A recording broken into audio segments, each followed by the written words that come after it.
Hi, this is Christy from birdmentor.com, where I teach advanced skills to beginning birders, and thanks for joining me today. So I'm really excited because I get to have Raymond VanBuskirk, who is one of my dear friends, here with me.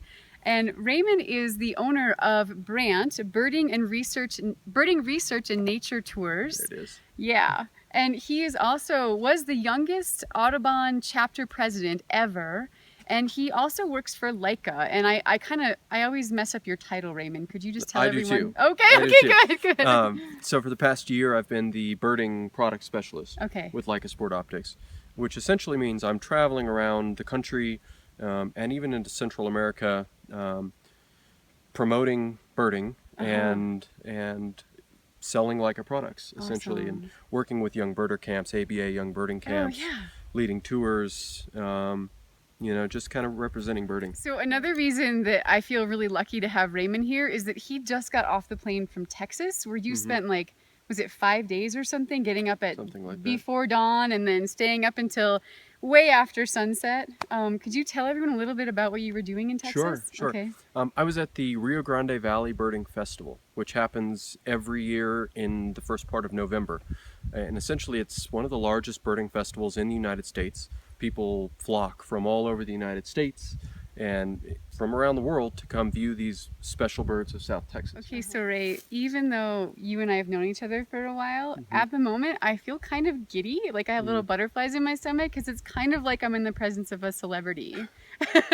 Because you see, this is really who I see you becoming and who you are in the bird world. Like, Raymond has accomplished more by the age of 25 than most people have at his age. You've started a successful ecotourism company. You've traveled to the Bering Sea to study birds.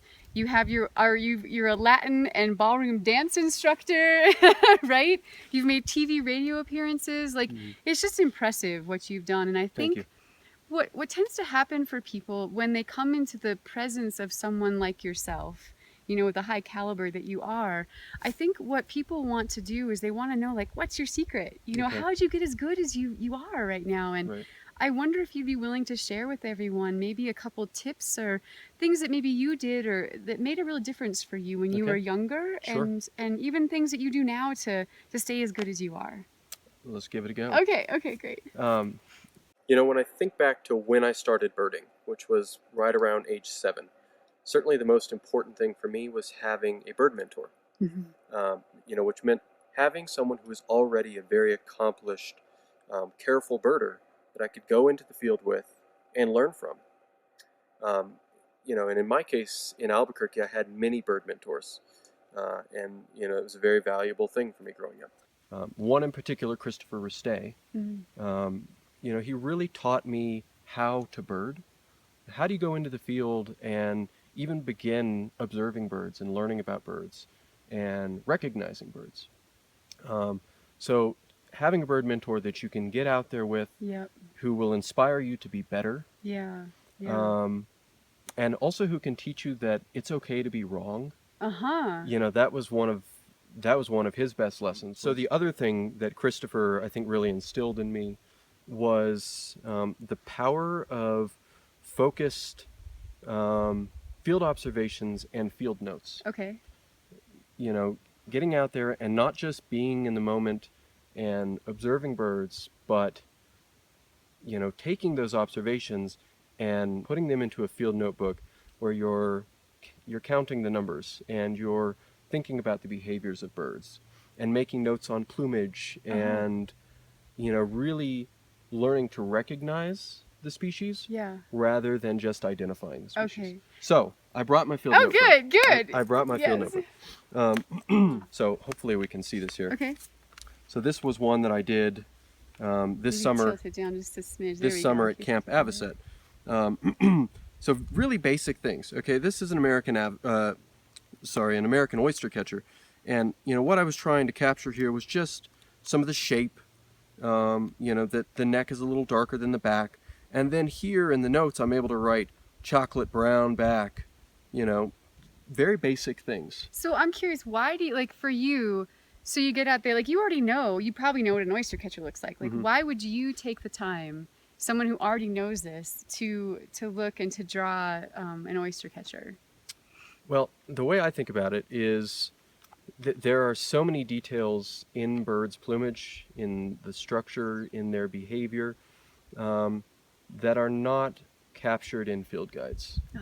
And so by birding and by sketching and writing about every bird you see, you are essentially writing your own field guide. Wow.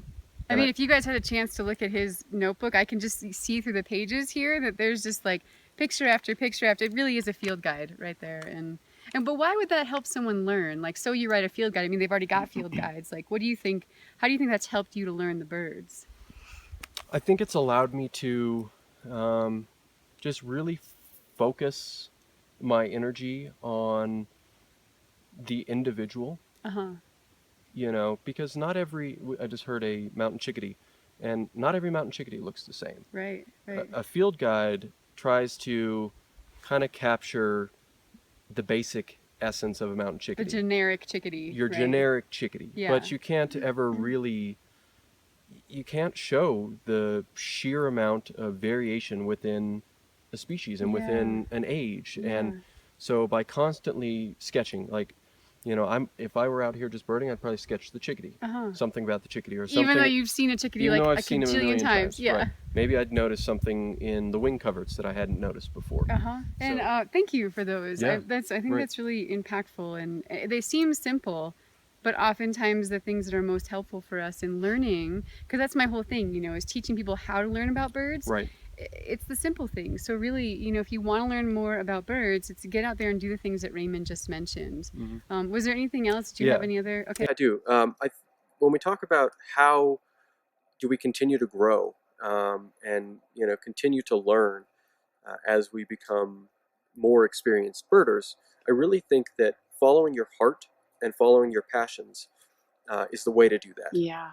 You know, because we cannot be an expert about everything. The universe is just too big. It's too big. It's too big. And so following your heart and following your passion is what allows you to really become an expert on the things you're interested in. When you're passionate about it, it makes it easy to learn. Yep. If you're trying to be Steve Howell, you may not ever, you know, be where you want to be, I guess. So thank you so much, Ray. I think these are really meaningful and important lessons that you're sharing with people today. So thank you for having me. Yeah, thanks for being here.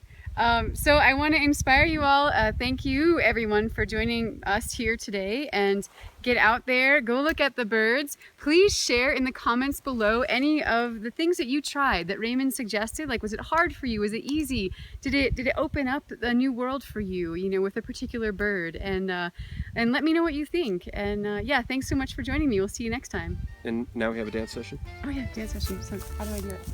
We just do a little boogie like this, a boogie like that. And then we spin. Awesome. See you guys.